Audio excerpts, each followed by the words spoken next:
As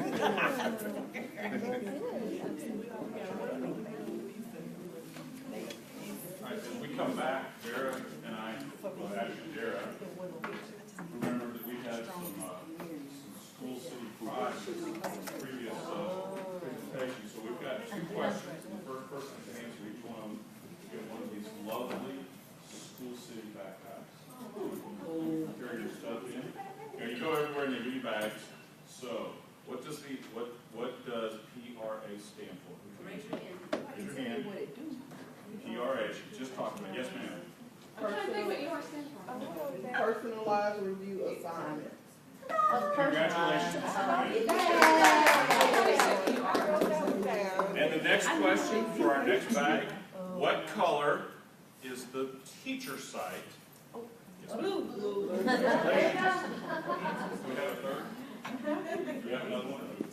I don't have another question prepared, but I do have a bag. Okay. What company is the new name for School City? Right here. Illuminate. Who said that? There you go. There. There Good we go. All job. right, congratulations. And we just a little fun. I was going to continue. All right. And without further ado, Susan, we had to carry the mic.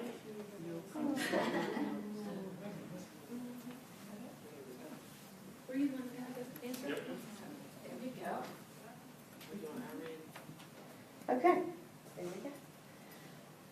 All right. Good morning. Good morning. I'm here today on behalf of Dr. Kilcrease to present to you what I presented to your coaches, not last week, but last month. And as content coordinators, the question we get a lot in an email or text or phone call is, what do we do with these unit assessments? What do we do with this data? So we started with your coaches, and Dr. Kilcrease was sitting in that session. She said, I need my APs to hear this.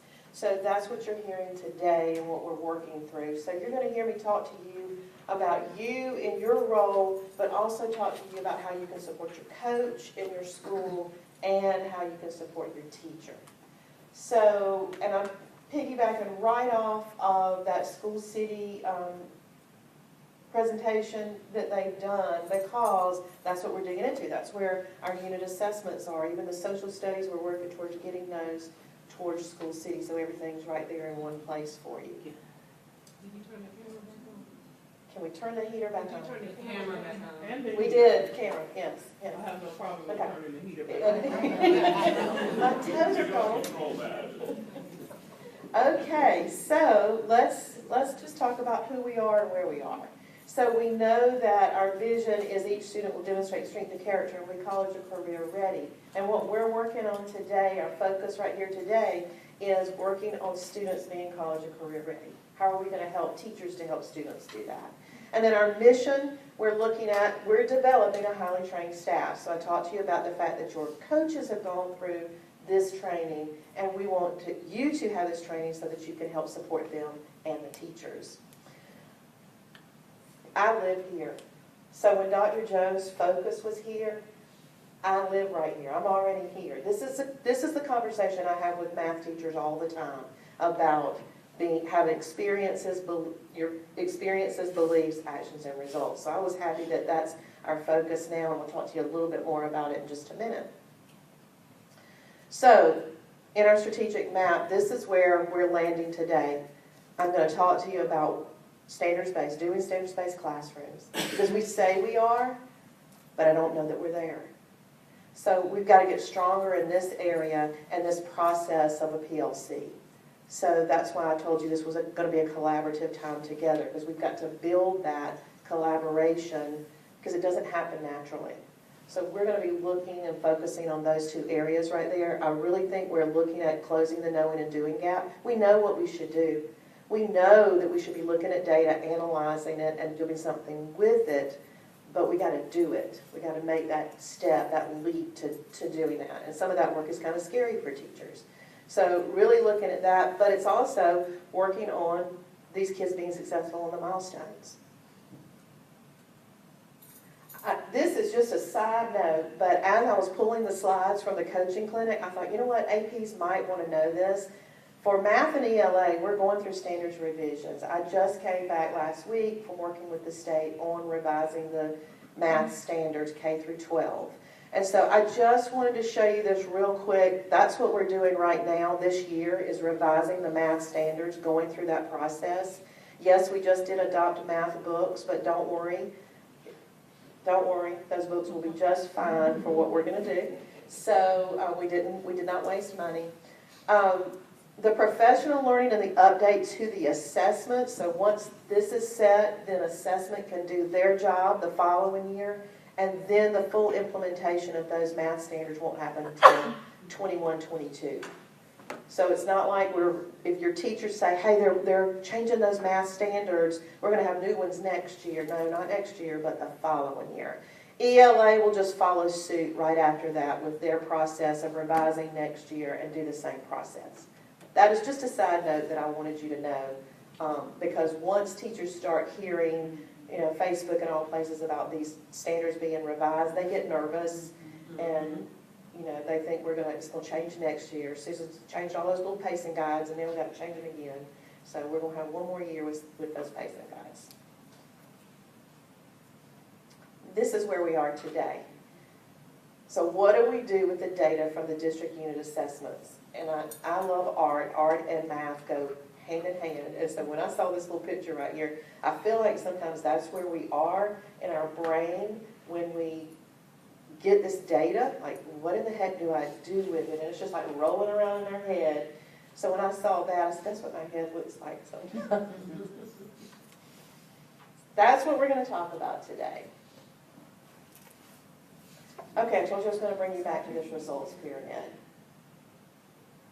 This is the statement that goes with this results pyramid. Experiences foster beliefs, beliefs influence actions, and actions produce results. If we don't focus on what we want the result to be, then this gets messy. So we need to focus on what do we want the results to be. We want those kids to be successful in the milestones, right? And in this session right here, I want teachers to collaborate down to the level of instructional strategies. That's the result I want after a data protocol meeting or a collaboration. I want them talking about what strategy did you use so I can use it to help my students. Okay, so I know the results I want. Now I can go and change the experience, because the experience has not been that. I've been coming to a data meeting and we've just been talking about this data. My kids did terrible. They all scored below 60 on this test, and then what do? I'm just going to give them another test. So I've got to change the experience for these teachers in this collaborative session so they have different beliefs about what I'm going to do with that assessment and where it's going to go. My actions will change. Then I'll get the results that I want. But we got to know what result do you want to happen first before I can do this? And so Keith said this yesterday to your principals. He said, you are responsible for creating the experiences that lead to or support the results that you desire. I say that to you as APs too. You're responsible for creating those experiences. Does that make sense? Keith's a smart man. So the other part of this pyramid is down here is where we lead. We lead the experiences to foster those beliefs. This is what we manage. We manage what actions come out of that. So we model what it should look like to collaborate with this data. We're managing what actions come out of that from our teacher groups and what results are we getting. So one of the things I say to math teachers, those math teachers that go, well, I've been doing this for 18 years, this is how I do it, blah, blah, blah. And my statement to them is, what kind of results are you getting? Right? So then we go back down and let's change the experience. Did you have a question? Okay. Feel free to stop me at any point and let's have a conversation. Okay, so we're going to dive right into this cycle. when Tony pulled up that slide with the two different cycles on there, this is another version of the same thing, right? So this is coming from the state out of the school effectiveness office. So I'll put a link down here. I'll post this up on SharePoint. It may already be there for your coaches. But this is what we do, right? We stay here and we plan. We plan with a team. That's what the state's telling us to do. Plan with a team. Identify what students should know and do. So we're determining how they're going to do that. We're planning the instruction. We implement all that, right? We implement it, and then we have to check for understanding. We have to monitor it. So we have to identify strengths, weaknesses, gaps, provide feedback, and we have to, this is where we're adjusting and we are enriching. We assess. So this, I might provide feedback and have to adjust and intervene even before I get to that unit assessment. That's where those common formative assessments are coming from. So that happens, but even when I get here and assess on that common formative assessment, I still need to go back here and monitor, intervene, provide feedback. So it's a continuous cycle. And Tony was right on with the fact that we kind of stay right over here. And this side is not taking place like we need it to. We look at the data, but we just don't know what to do with it.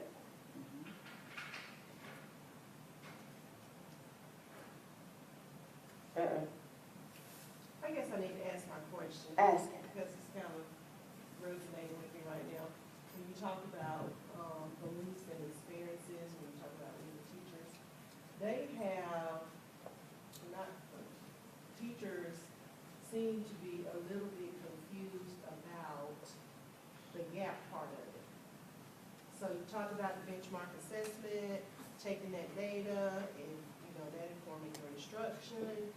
And benchmark data, benchmark assessments are grade level content standards that they should be learning right now. But you have those kids who are failing, not doing well on it because there's a huge gap in their learning. So teachers begin to go back again and try to push them to that grade level standard without closing that gap. So how do you lead that? You understand what I'm saying? They try to push them. While you're sitting here with me, and I'm reteaching this to you and pretty much feeding you what I want you to know. If you got to do it on your own, you can't because I didn't do any work to close the gap for the understanding of that particular learning target standard. So how are you? Where does that work come in? When and how are the coaches coaching teachers on when to close that gap? So we're going to walk through that cycle. That's perfect because you're looking at two kinds of gaps. You're looking at, so we didn't do well on the milestones, but when you start digging in, the district assessment, but then when you start digging into why, that becomes sometimes another gap that you have to close. And you have your STAR data that shows you where that gap is, shows you where that student needs to be working in order to move toward that, but then they focus on So what we're going to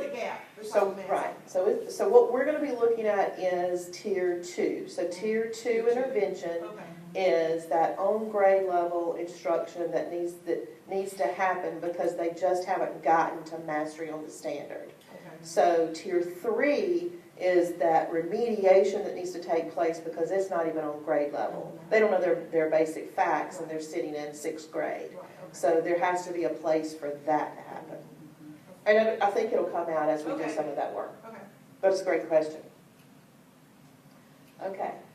So as I was preparing for the presentation that I did with the coaches, and you may not can see this from here, but I'm just going to pull out some of it for you. I pulled this from actually another VIP session that was talking about formative assessments. And the top part is saying that schools and districts that doubled student achievement added another layer of testing. They added common formative assessments or benchmark assessments. So think for us, as a school level, you've added common formative assessments, and we've added at the district level, district unit assessments. Okay? So these assessments were designed to provide detailed and concrete information on what students know and do not know with respect to specific learning targets. That's right in line with what RTI Academy is saying, that when we look at these assessments, we've got to get drilled all the way down to student to standard. It's not about that half of my kids failed the test. It's what standards and which students did not master those standards. The second paragraph here is talking about schools that are burdened with poverty and how they achieve success. They had teachers work in collaborative teams to build the common formative assessments, use the data to identify which students need help and which students need a greater challenge. The last sentence that I wish they'd also put in red is that they also use the data to inform teacher practice, to discuss why one teacher is having success in a teaching concept and others are not, and what the more successful teacher can teach their colleagues. That last sentence is where we've got to get in collaborative sessions. That last sentence is where teachers are afraid to go, because they feel as if it's a personal thing. That's not what we're looking at. We're not pitting teacher against teacher. We're looking at her strategies were so successful with her students, I need those strategies in my classroom. So what I stressed to the coaches in this was focus on the strategies, not the teacher. So yes, Ms. Collins is going to tell what she did in her room based on her data, but she's going to talk about the strategy, and then we're going to take that strategy and see how it can go to the other classrooms. Making sense? Okay, this assessment continuum, just put it out there for coaches so they can kind of see what it means in terms of formative to summative. And so, as a math person, I kind of like the continuum. So this most of formative, that's where we should be daily. We should have, teachers should be doing this daily to figure out where students are every day when they leave their classroom.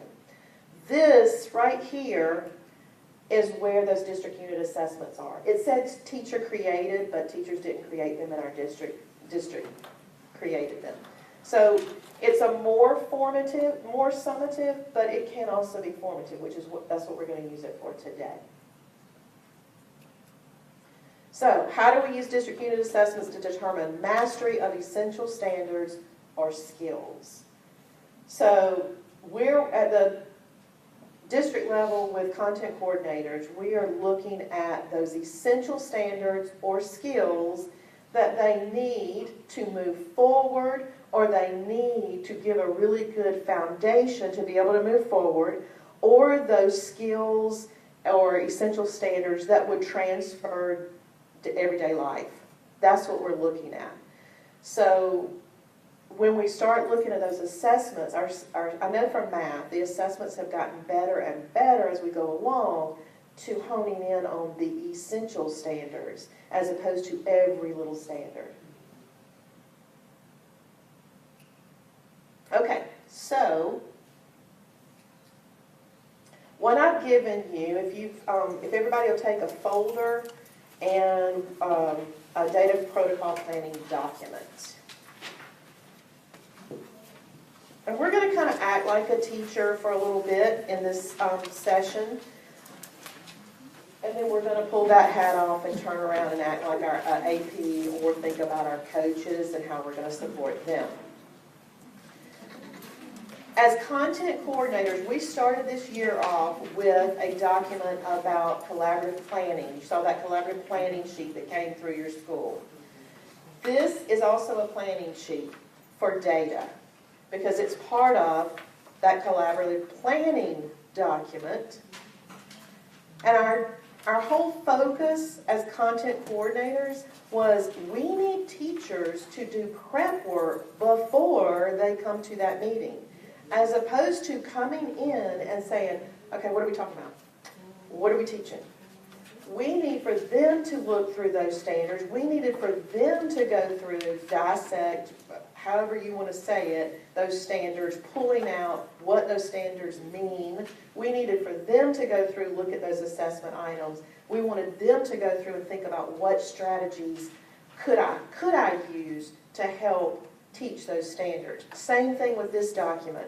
Before let's just say, this is Thursday, so let's just say maybe Friday or Monday I gave a unit assessment and today is day-to-day. I want the teachers to come already have dug into their data. Okay, so that's what we're going to kind of do together so that they can be able to use the data as opposed to trying to do it in the middle of a meeting. All right, so this is how I work with data. I start here and then I work my way down. So I want to look big picture. What was the big picture looking like overall? And then I'm going to drill down to student to standard. Okay, so that's what you're going to see as we walk through this process. So I'm going to get my papers ready too. Because on this sheet, on the data protocol planning document, I am teacher 1. Okay, and I've already done my homework. Okay, but we're going to stop and let you do some of that. Okay, so yes, I pulled a math example when we're walking through this, of course, right? So I pulled a 6th grade math example, tried to kind of stay middle of the road with you. But what we're doing works with every content area. All right? So the first thing I look is the summary. So I just kind of take a look at what this looks like overall. This is school. So the coach might need to pull that as a school, what it looks like overall. And then I just put this up here because Dr. Kilcrease was saying that some people had questions about what template was used. For the math assessments, Dara developed this for me. And so the template that we use for the math assessments have beginning, developing, proficient, and distinguished. And then 0 to 67 is beginning, 68 to 79 is developing, 80 to 91 is proficient, and distinguished is 92 and above. Just so you know that. She was saying that some people just didn't know that. Now for the other content areas, they're not using this template. Compared to the milestones. Okay, so same thing here. So that's what this is showing overall for this 6th grade school. Okay, so as a coach, I'm kind of looking at that. If I wanted to share that with the team, they could look at that and go, okay, we have some work to do. But this is just overall, right? It's not really telling me a whole lot. It's just kind of an overall view. So you use that, and we were looking at some Algebra 1s the other day. You use this scale with all of your tests? Yes. Okay. Yes. That makes sense. Okay, so then I'm going through, this is still in the summary report from School City. I've just broken it down into teacher 1, teacher 2, and teacher 3. So me, teacher 1, I'm looking at kind of a snapshot of my beginning learners, my developing, my proficient, my distinguished. I'm kind of seeing that right there. But it's still just an overall view, right? It's just kind of gives me it at a glance. I know I got work to do. And as teacher 1, that's all I see. I don't get to see this and this, right? You're looking at it here and you can see it on your sheet. But if I'm teacher 1, this is all I get to see. Is that making sense? But again, to me, it's just that is just, I got to see that first.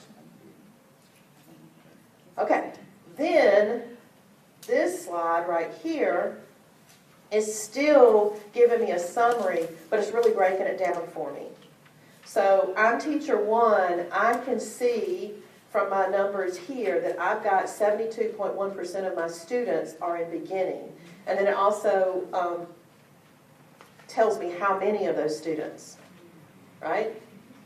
And then I know I've got 13% that are developing, 7%, almost 7.5% are proficient, almost 7.5% are distinguished. So this is the chart I need to fill out the first part of my protocol. So if you look at the planning protocol sheet, teacher 1, I've already filled that out. So you go through and decide whether you want to be teacher 2 or teacher 3, and you fill out your data.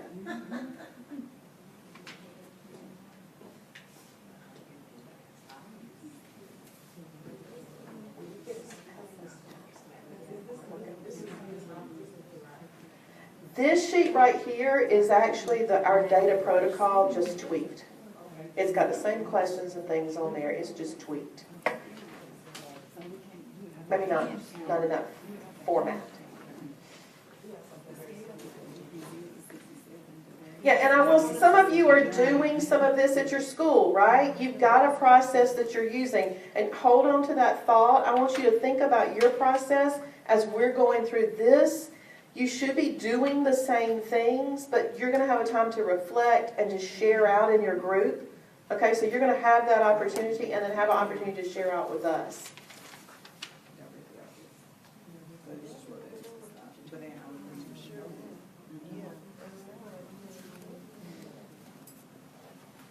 Okay, so everybody's had an opportunity to fill out the top. You picked whether you were teacher 2 or teacher 3. You've had an opportunity to fill out the top. So think about teachers sitting here like you are. And you filled out yours, and all you will be doing in this time right here is collecting others, right? So as I'm writing down what my teammates have on the top part of that sheet, because I already have mine on there, I'm beginning to make comparisons, right? So that's where we want that to happen, because that's when the conversation starts. So when I'm starting to write down and I go, I'm looking over there and I'm going, dang, how did you get that, you know? So that's what we want to happen. We want them to own it, but we also want them to start looking at successes of others. Or maybe you've got a waiver teacher sitting there and, you know, how can we help them? All right, so then the next part, so conversation just goes in general, right? We're just looking at how many students you had, percentages, and all that. It's me and this clicker.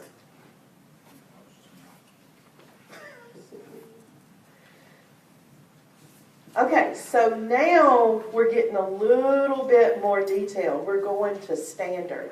So that's where I've got to pull the standard analysis. So it's not enough to say this is how many kids passed and this is how many kids didn't pass.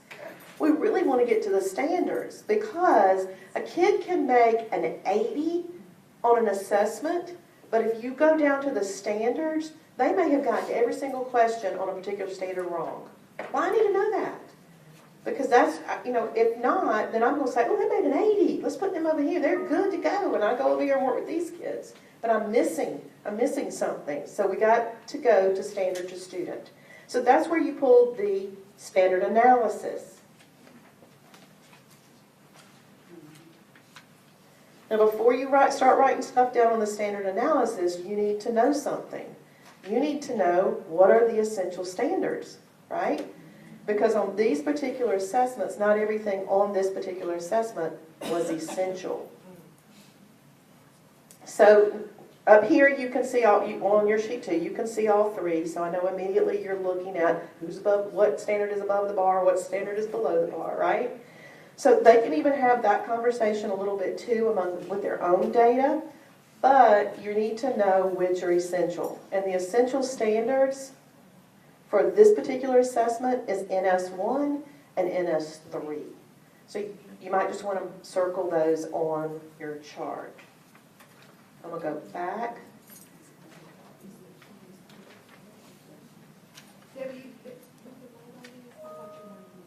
I did, but it's okay. It's okay. It is okay. It's all right. It is okay. You're just helping somebody else out. So NS1 and NS3.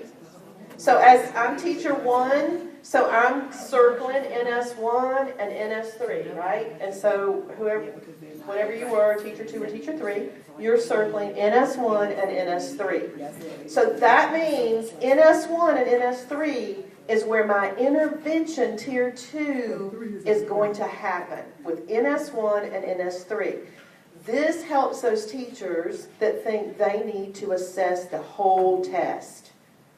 Right? We were getting questions that I would ask Dara, they want to give the whole test again. I don't want them to do that. So we had to have that conversation because we want them to go down to standard. So they're looking at NS1 and NS3. So then on my planning sheet, which essential standards or skills did students master in each teacher's class? So as teacher 1, for NS1, and I've already written the standard on there for you on this particular sheet, but for NS1, interpret and compute quotients of fractions, so we're dividing fractions, we're looking at word problems of dividing fractions. My NS1 for teacher 1, I put 0 because nobody mastered it, right? So now, in my team, teacher 2, I can look at teacher 2, because I can't see her data, she's got to tell me what percent of teacher 2 mastered it. And teacher 3's got to give me her data too. So here's one more opportunity for those teachers to go, whoa, because look at teacher 2 up there now. So teacher 2 is writing in what that is. So it looks like it's probably like about 91%, right? And then excuse me, I need to look here. Looks like it's about 87. Hold on, got one back here. So we understand this report a little differently because it says the average percent correct. So we look at teacher 1 that about 38% of her children mastered that standard. So are you asking, we're not saying that 0% mastered, but we're saying that 70% of her kids didn't master it. She has some kids who mastered it. Just 70% of the class did. Right. Okay. Yes. So it's not really. But I'm going to use this as a guide. We're going to drill all the way down to the student, and we can look at all of that. But right now, overall, this is what I need to see. This is average percent correct. You were right. This is average percent. So does teacher 2 have some kids that didn't master? Yes. Yes. So, but what we want to look at here, is this going to be her main focus? No. She can pull out those, she can find those kids right there.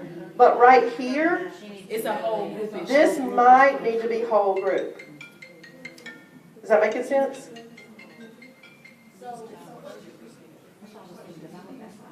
So I put these scores. I put what's here. I put what's here.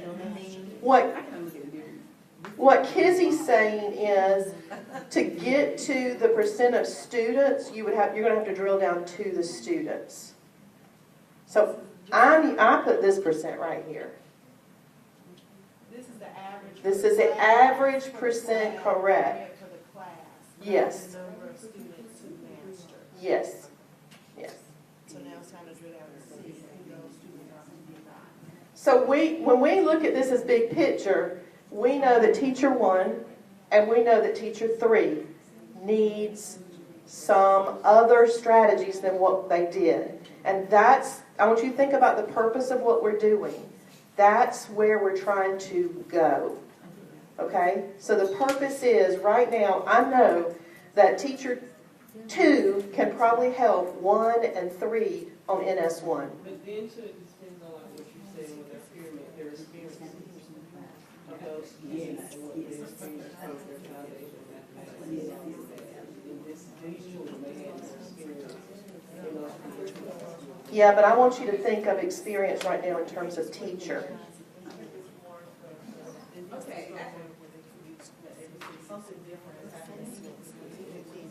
Right, right. Okay. Okay, Steve broke it down to us, the examples. Okay, so that bar, that 7%, so 0, because she didn't have any students to make that 70% Well, in terms of average percent correct, Like we were just So she saying, had it's like 100 either yes or no. Did they make it? Yes. Did they not? Did she have any students that mastered it? That's not what That's it not- shows though. Right. that's not what this is showing. That's not what this is showing. This is just average percent correct of Of all all of them. them. The standard for master for your class is 70%. So the bar right here is at 70. 70% of your students. Yeah. That's the bar. Right. You want 70% max to consider it to be mastering. You're saying 70% of those students master that standard. That's what that's saying, yes. That's what that's saying. So there's students that didn't. So, So mastery is 70% of the class. so if you want to go to, if you want to take this a step further and go to student, then you're going to have, they would have to pull up their student roster and then resort and see who those students are. I still think teacher 2 needs to do that, to identify who those students are, right? Still got some small groups. Right. Okay, so we're on the same, everybody's on the same page? Okay, I want you to stay focused on where we want this conversation with teachers to go.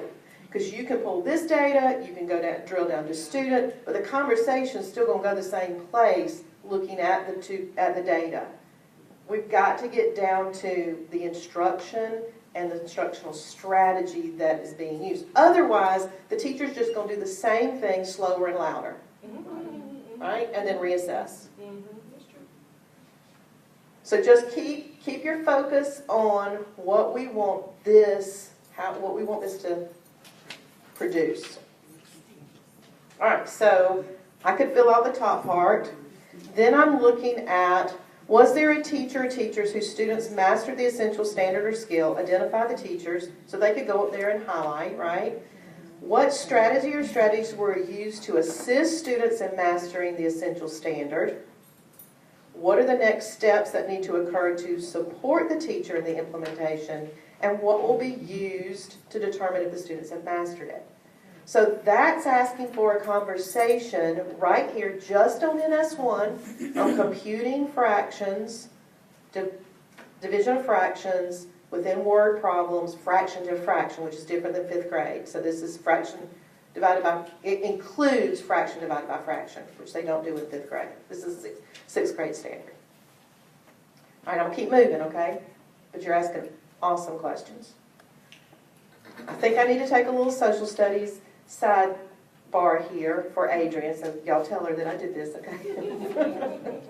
So Adrian continues to talk about in social studies that it's essential skills. And those skills transfer throughout elementary or throughout secondary. The skills that transfer, right?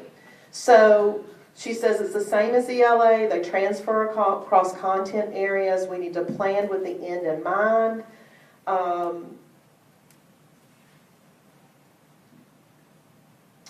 The quote that she gives us of the Common Core shift to the focus of social studies instruction from what to know, making social studies more engaging to students and providing them with essential skills. So when she showed me this, when we put this in for the coaches clinic, she then gave me this, and I went, oh, I understand what you've been saying all along. So for elementary, these are the unit focus. This is the unit focus. These skills need to be embedded in every single unit. So these skills are essential. So teachers, these are skills that teachers should be assessing in every unit. That makes sense to me. So in every unit, I need to be comparing and contrasting. If I'm just in this unit on Constitutional Convention, if that's the unit I'm on, then all of these skills need to transpire in there. That's what she's saying. If you move over to secondary, so everything in red is a transferable skill that needs to happen with whatever unit I'm in. So it's not like they're just going to look at a timeline in one particular part. They're going to look at a timeline in every unit, or map skills in every unit. That's what she means when she says essential skills. And then when you transfer over to math, For science, it's a standard that you're looking at. Is that making sense? Because this discussion we had to have with coaches, and we'll continue to have with teachers. It aligns with our reading and reading. Yes, yes, yes. Okay, so, did I do that justice? So let's go back to those questions. So were there any teachers whose students mastered the essential standards? So the teachers would get together and answer that question. Yeah, we're going to go, we need to look at teacher 2. So I would be circling that on my chart. What strategies were used? That's the opportunity for teacher 2 to start saying, this is what I used. So they have an opportunity to say that. The other teachers in that group, they might have had a strategy that was like it, but maybe it was just a little bit different. Maybe they left off something. But they need to be writing down what those strategies are so that when they intervene, be it small group or whole group, they need to maybe try to incorporate some of those strategies. But they're not talking strategies. They're just talking about, in this instance right here, I'm going to tell you what they probably were talking about. You have the gifted kids, right? But guess what? Strategies transfer across any group. So whatever strategy she was using transfers to the other classes as well. That's why we need to focus on not who you're teaching, but how you're teaching it. So what are the next steps that need to occur to support the implementation of the strategies? Guess what? One of those might need to be that me and Ms. Collins trade places, because I am a waiver teacher. I don't have a clue how to teach that, and I need her to be there for my students, or for our students, we really need to say, because they're not her students and they're not mine. They're our students. So maybe we need to change places. Maybe sometimes we just need to think outside the box a little bit. Or maybe my coach needs to step into my class so I can go see Miss Collins. Maybe the coach needs to go in and video it so I can watch it. It's got to happen quick, doesn't it? Because I've got to have a turnaround here. But we've got to get to what the support needs to be, and that's when we have to think outside the box. And does it need to be whole group, or does it need to be small group? Is it something that I can take care of in a warm-up, or is it something that I'm just going to have to completely reteach in a different way? Because some things can just be fixed with a little tweak, right? And it was just a wording. Now, how do we get to that? All right, so let me answer the last question, then we're going to talk about how do I get to that other part. So, what will be used to determine student mastery of the standards? So I've intervened. I know what I'm going to use to intervene. I've intervened. So how do I know the intervention worked? This is where they can use School City to reassess on NS1, on just that standard. So they could use that. They could use something in their curriculum if they have something, some kind of digital platform in their curriculum that they might could use at the middle school level. They do have something they can use in iReady. High school level, they have a platform they might could use, or they go to School City, just produce NS1 questions, and that's how they reassess. To me as a teacher, that would tell me whether my intervention worked or not. That would give me validation or not, right? So that's the other step that we've got to follow through with. Because if it didn't work, guess what? I've got to go back to that cycle, and I've got to give feedback and go again. Because it's standards-based. If it's standards-based, then I'm moving that kid along and they're progressing throughout the year on those standards. So let's say that I intervened. I gave that little assessment on NS1. I can take what they just made on NS1 and put it with that unit assessment grade. So I know the other fear we have is teachers don't want to take the grade that they made from the unit assessment and put it in the grading, right? But that's where they are. But standards-based says that I can go back over here and intervene on the standard and take what they made from that intervention and what they made from when I monitored the intervention and put it in with that grade, or replace part of that grade with that intervention grade. Does that make sense? I think through that a little bit. That's how teachers can help with that part about, I'm going to put a 30 in there. You know, they're worried about putting the 30 in there. They're worried about the phone calls they're going to get from parents or administrators about putting that in there. It's a work in progress. These kids are a work in progress. So that's kind of how you can help them. You've intervened, you've assessed, now take what they've made from the assessment on that standard and you can replace what that part of the standard, or that part of the assessment for that standard.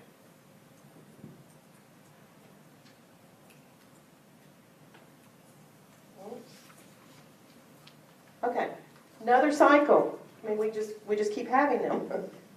Same thing. So this one is talking about the instructional improvement. So we select an instructional strategy. Okay, so we did that in my data meeting, came out an instructional strategy. So I'm going to use the instructional strategy, I'm going to implement it, I'm going to collect the data from my implementation, and I'm going to analyze it. So this is where I've intervened with the strategy that I was just taught, or something that I need to use differently. Maybe it's just a graphic organizer that I needed to use. And I'm going to reassess and I'm going to analyze that, and maybe that didn't work. So maybe I'm going to need to do it again or do something else again. So it's just a continuous cycle within the bigger cycle.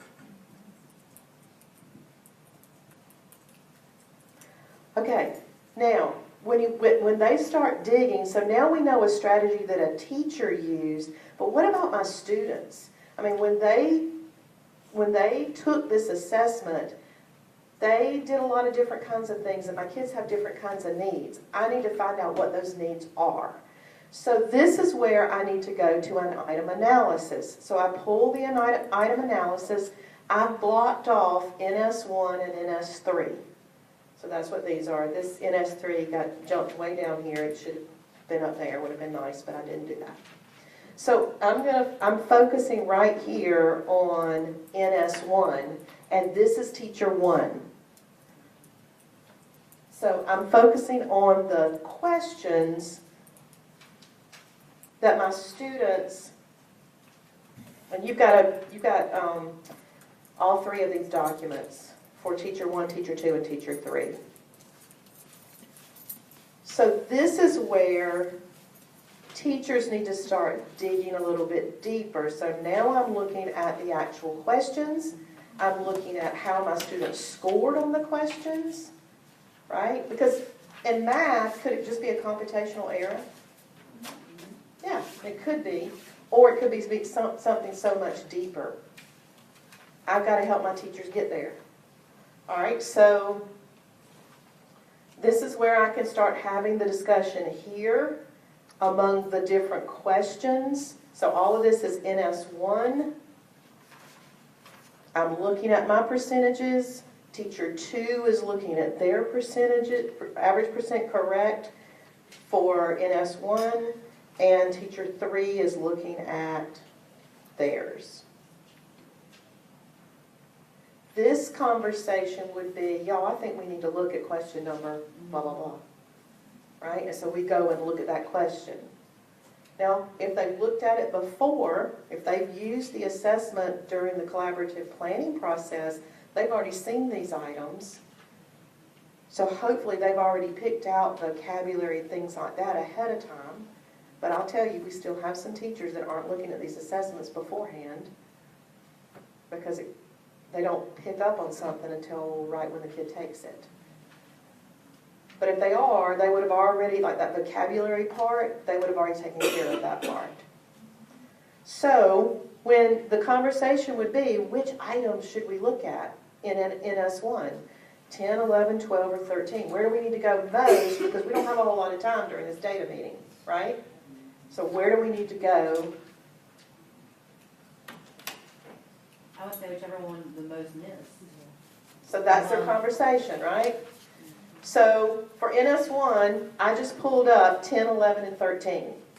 For purposes here, I just kind of scanned the data of all three teachers and kind of pulled those up. But you want teachers to do this. You want teachers to say, I really want to think during this time right here, we need to look at just 2 of these and let's look at this one and this one. Because they don't have a lot of time. So I'm pulling the data up and I'm looking at these. So as math teachers, they're, maybe they wanted to concentrate on number 10. So they're looking at number 10. They're going back to that item analysis to see the percentage of students. The correct answer was D.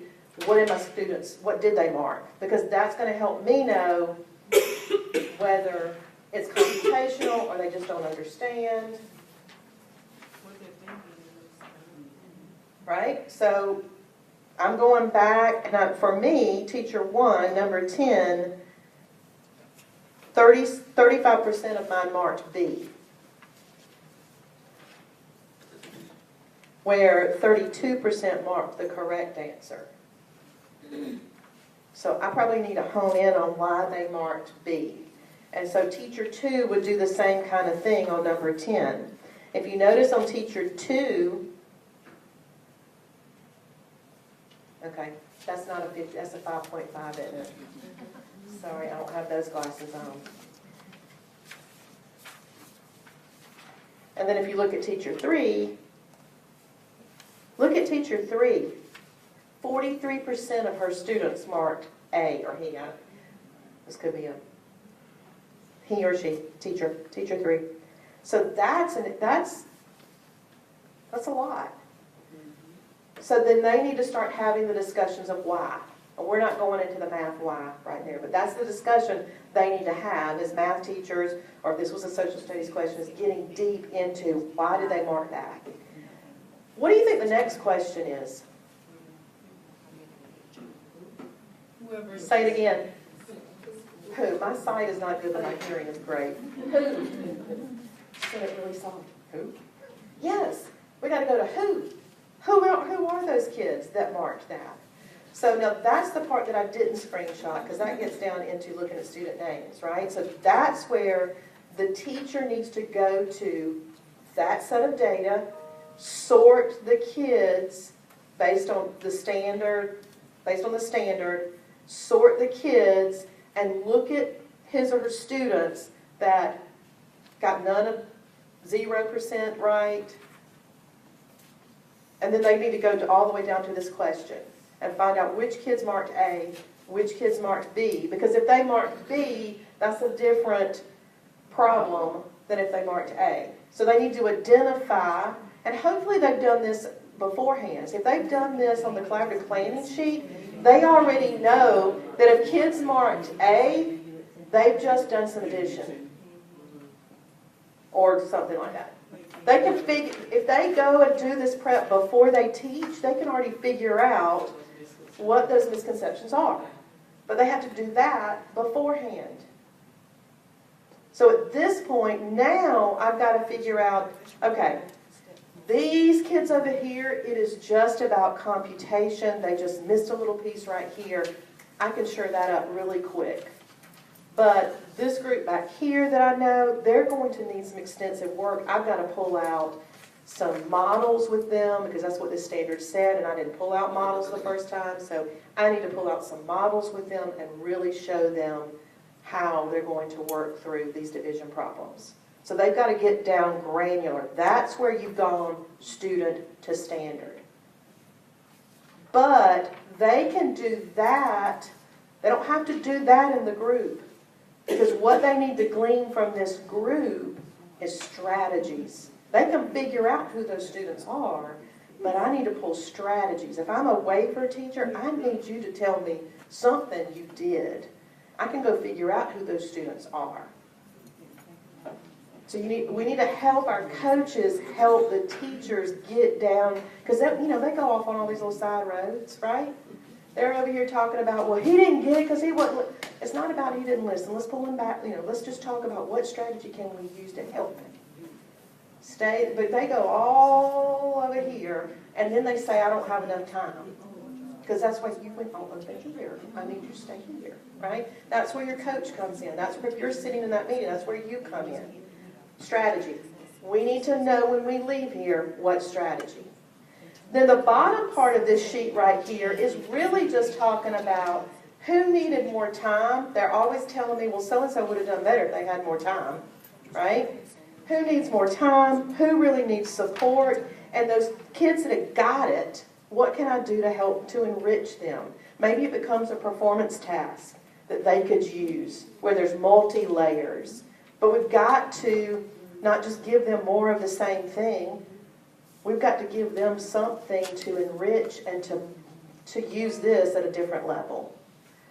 And I know I'm looking at some of you and I'm preaching to the choir, right? You know this. But what we know pervasively is this rich conversation is not happening. So remember, we're the ones that have to lead it. We need to lead this and manage it. So if it's not happening, we've got to show it. Sometimes we've got to model it. All right, so what I just went through would happen with both of those standards. So 2 standards. But you see, if they come with the data already, it's just a matter of me putting it on the paper, whatever form you have, putting it on that paper, right? And then the discussion needs to start.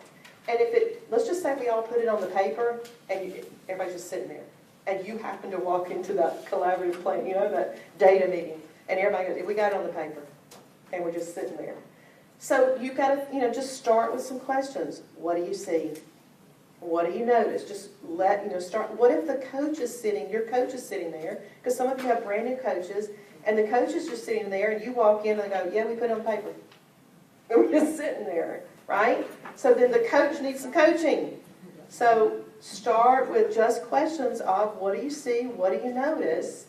Get the conversation started. Because that's the hardest part. Teachers they think that because their students did not do well, it is a weakness or it's an area that I want to cover up. I don't want people to see that. It's an area of growth. That's what we're about, is helping them grow so our students grow. So we've got to help them see that this is just a way to grow. All right, so they would do that with all the essential standards that are on this was actually the items from NS3, so they do the same thing with NS3 and have that conversation. This is what they're going to leave with knowing, or they may have to do this right after the data meeting, because we want them leaving with strategies. We want them leaving with strategies, but they're going to have to know who needs the additional time and the support, who just needs more practice. What if you have the concept, but you weren't here 2 days of the time, so you kind of missed the practice, like we did some games, we did some activities, and you missed that part of it. You just need some more practice on it. So who just needs extra practice on that? So, and then who needs enrichment? And then have the discussion of effective, intentional strategies to help students. And then how do we assess? So we're going to leave out of here going, well, Sally's going to create the 5 questions that I need for the reassessment after we intervene. Somebody can pull that together, right? So now I know I've got strategies, I know how I'm going to intervene, and I know how I'm going to find out whether it worked. That takes us right back to this plan. So we've implemented this cycle when this happens. We haven't just talked about it. We haven't just looked at the data and go, oh yeah, that's bad, and keep moving, right? We've talked about what we're going to do. We're going to go implement it. And guess what? I got to come back to this team and face them with the data that I have from the intervention and say it worked or it didn't work. That's the other place that we kind of fall apart, is we don't come back after we've intervened and say, did it work? We just kind of move it on from there. So we've got to come back and have the next conversation to see where we are in this cycle.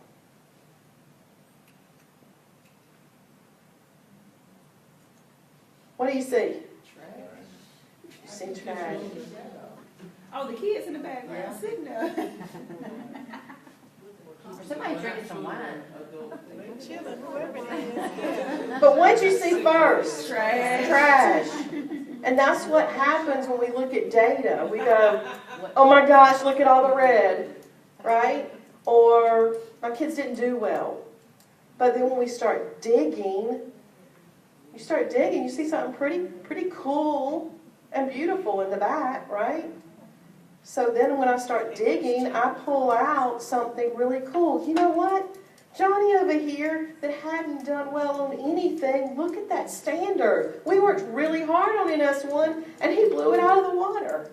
But I was able to dig down that deep to pull out the beauty. I have a question about that, this may not make sense, but does the data change? For example, you go back, you figure out what's wrong, you reteach, you reassess. They take, not the whole test again, but just what they missed. Will that go in and reflect that data to show improvement, or does it stay just from the original testing? Yeah, the data from the original test isn't going to change. Okay. Where they're going to make the change is in that grade group, because that's what they're worried about. Right, but Yeah. I just mean, because we show data, Right. is it ever going Right. to jump over and show that? No, It's not. no, because they can't retake, once they take the test, they can't retake it. That was the question I had for Dara. But you could show But that that's this what I'm was the saying. original and these are the retakes, and specifically on this standard, Yes. this is the Yes. grade that we show. And sometimes for a coach, the coach has to show that to the teacher. Right, And because I- that's what, they need to see they that. need to see that. Because we have some that are just rock bottom, you know, and so when they see the improvement, I want them to see the Mhm. improvement. So, Right. And from personal experience, I had to physically, with everything, show the teacher, here's where your students were. We intervened, she and I intervened together. We pulled data after the intervention, and I had to like color code it for her to see that this red went to green. When that happened, that teacher who was, when I was coaching, she was just a resistant teacher. She was on fire because she could physically see the results of what happened. That's why I say you've got to have that follow-up conversation. the other thing that we're running into is, and I'm thinking of a specific teacher, they show improvement on STAR, but their unit tests are horrible. And so, that's a difficult conversation we've had, where, we're seeing, do they not correlate at all? I mean, is there not? Because it's a hard thing to, on the teacher level, the STAR data is showing improvement. The star data is But the at star- maximum I get that, level of I get that, achievement. I get that, but do you see what I'm coming from? I mean, do they not? Right, well, but STAR is, those kids are, their skills for one, and those skills correlate to the standards, but they're also, you've got to think about a fourth grade kid when their scoring could go all the way up into high school. And some of them are going into high school, and the teacher doesn't even know what to do with that. So on these assessments, you're looking at the actual standard, what the standard is saying, whereas in STAR, we're pulling out the skill that is needed to support that standard. That's the conversation you kind of have to start with the teacher. Did I answer that? I figured you would jump in. Yes. When getting into this process and having this conversation, though, not though one, but one barrier in a teacher's mind that I have experienced and seen in our collaboration sessions is the pacing guide. So what we just went through to take a child through that process may take time that does not align up with the pacing guide. And so they're so fixated, you're the district, so they're so fixated on the district saying that they have to stick to the pacing guide that they can. So then I throw the question to them, do you want to teach them everything and they don't master anything? Right. Or do you want to concentrate on them? Because they don't have to know. They don't have to know 100% to pass the test. And I know it's not about the test, but sometimes that brings some light to them understanding that we can get them to master things. We may start to see achievement versus teaching everything, and they're not getting any achievement. You're right. And there is a fine balance, but all of us in here have taught. And we all know that we had the same issue, right? We had to have a fine balance between exactly what she's talking about. Continuing on, right, or staying right here.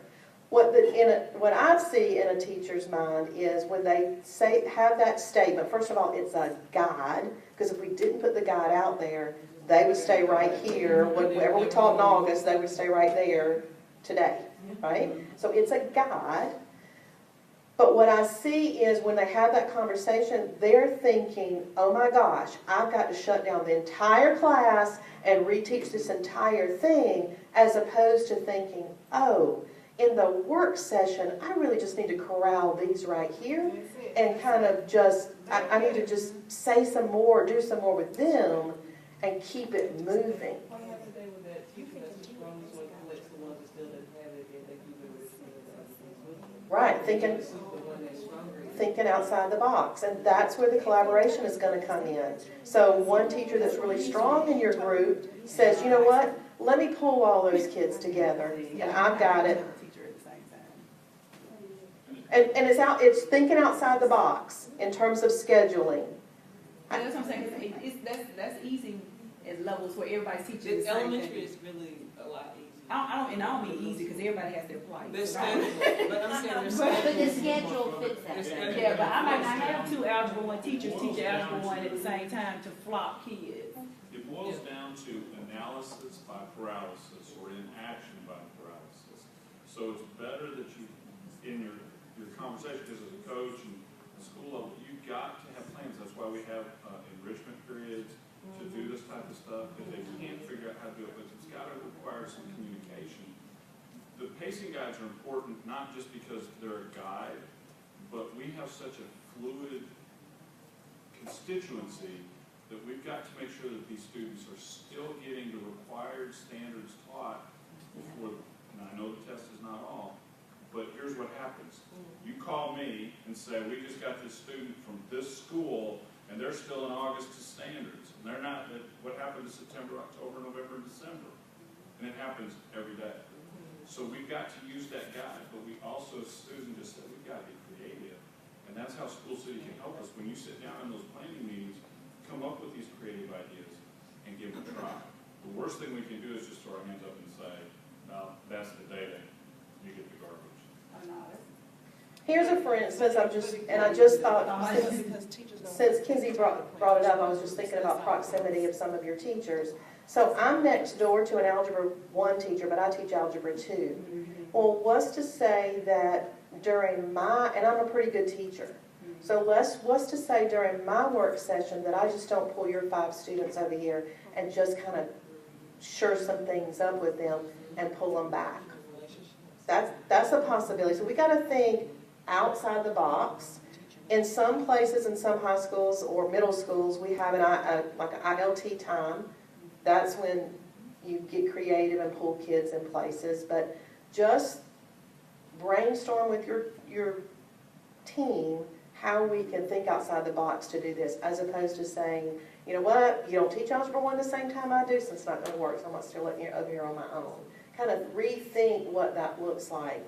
And that Algebra 2 teacher knows Algebra 1, so that Algebra 2 teacher in that instance could help. Same thing with, 6th, 7th, and 8th grade, same thing, in elementary. So we got to think outside the box in terms of this, because it's not easy. It's not easy. But we've got to first be intentional about what is it we need. And that's really looking at this data down to student to standard. So now that I know what I need, then it's easier for me to get the help. But when I just say, you know what, all my kids just failed the test, then that doesn't tell me much. Somebody was going to say something here. Yeah, I was gonna say, one of the things that, our fourth grade team does is during the intervention time, they, we have 3 teachers on the team, and they have different strengths in ELA. And so what they do, instead of having like 3 small groups within the classroom, they separate the kids according to the teacher. And they work with this group in Ms. Rivers' room, and they work with that group in Ms. Room, but they're working on different skills, and then they rotate. So that's something that we're not doing it school-wide, but we do it in 4th grade. And that you brought up another point. So that works in elementary, doesn't always work at the high school level.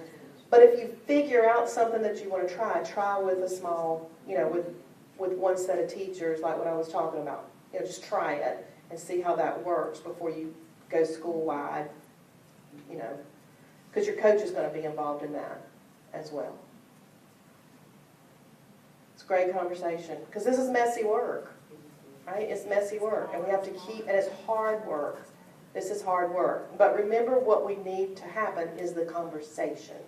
We need them digging the data beforehand and the conversation. If you can get anything else out, that's what we need. All right, so this slide right, Susan, Yes.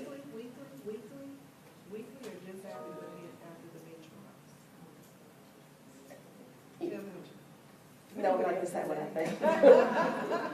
This presentation was what to do after the district unit assessment. But you should be doing it with your assessments, which will hopefully affect the district. Right, if you get right instead of waiting, that's my whole point. So, That was my. away. You know what Yeah. I'm You saying? can use this protocol with any type of data that you Right. use. So if it's a school level assessment, if it's a grade level assessment, they decide that they want to give a grade level assessment, they should do this same protocol with that. And if they did, think about what the effects of this one would be. I mean, if they're using those CFAs, That's my whole point. Remember that, we don't want to get to that summative assessment, you know, everybody always waited That's for what milestones. happens. Everybody sits there with bated breath waiting on those milestones. That's right, well, you should know, And it's too late. you should know. You should know going in whether or not you're I going in. agree, that's right, that's right. yeah. I just didn't want to say the day, you know, how many days in the week or that. But yeah, you got to just get it started. Get it started. All right, real quick here. I want you to take just a minute. I feel like some of you have already been reflecting because I can kind of see on your face. Are you addressing all the areas that I presented today? So are you looking at, or are your teachers or your teams going from big picture all the way down, student to standard, pulling out those strategies? So are those things happening? And are there some things that you could celebrate? Guys, I just came back from this session on assessments, and we are doing this well. Or what are some things that we need to be working on?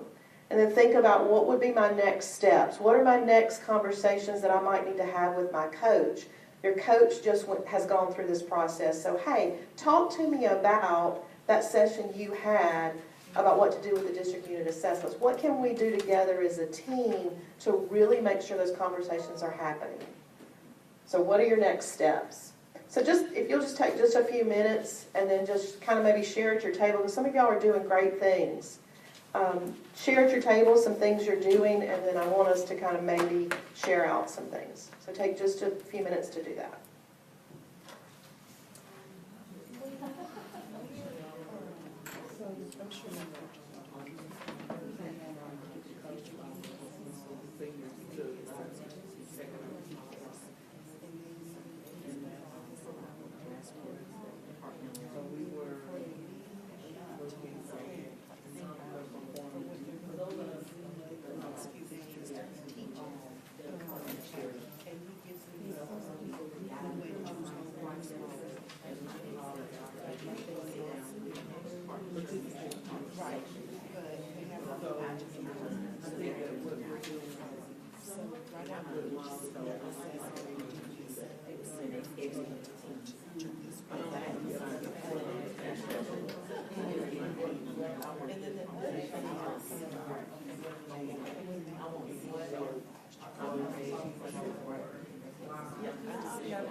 Like today, I'm used to, that's what I'm doing.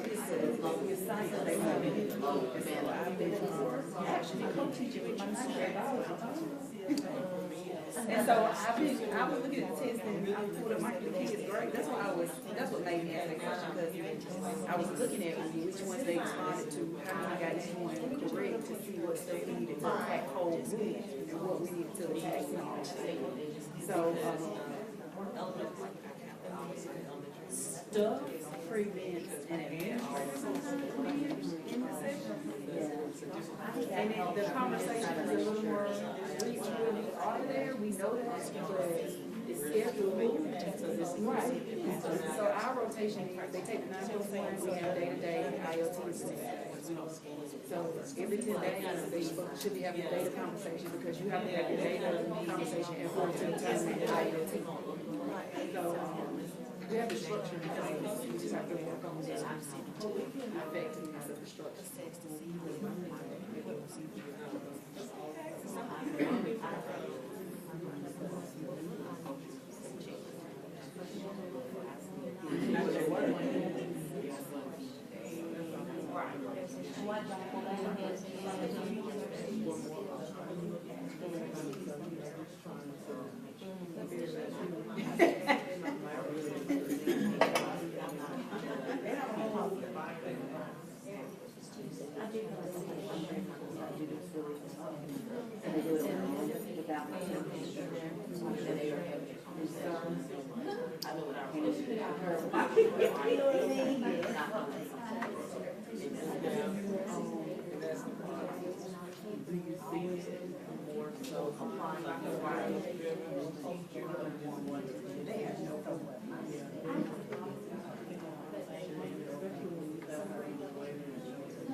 Okay, let's pull back together, and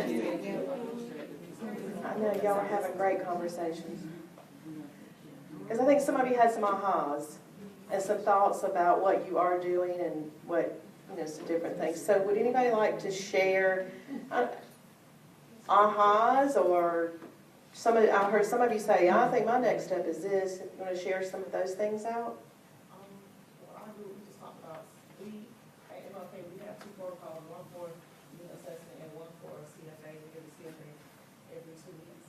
And so, what I shared with the team was, the protocols we have in place are really good protocols, but seeing this really makes me think about going back and making some adjustments, and really looking at that mastery 70% based on those questions. So we're doing the work, but this was really good to hear today, because it really just lets me know that we're moving in the right direction, and we're going to make those adjustments moving forward. Yes, I chimed in on number 2 that spoke about the celebrations. I was actually doing some TEEPS observations in the 8th grade building, and we have 2 teachers there, and they're both high school certified as well. They're teaching 8th grade math, and I had walked out of one of them, but I thought I heard the female voice upstairs, and she teaches downstairs, and I did. And so I walked into the classroom, and I was like, well, Miss Coleman, what are you doing in Mr. Mitchell's room? But she had his kids, and she was teaching. The children were engaged as if they were her kids. And so when you see them in the building, they're always collaborating. They always have a conversation about data and what didn't work and what did work. And so to see that happening, I know that we're moving in the right direction. Anybody else? Share? Share next steps. Might help somebody else if you've got a next step.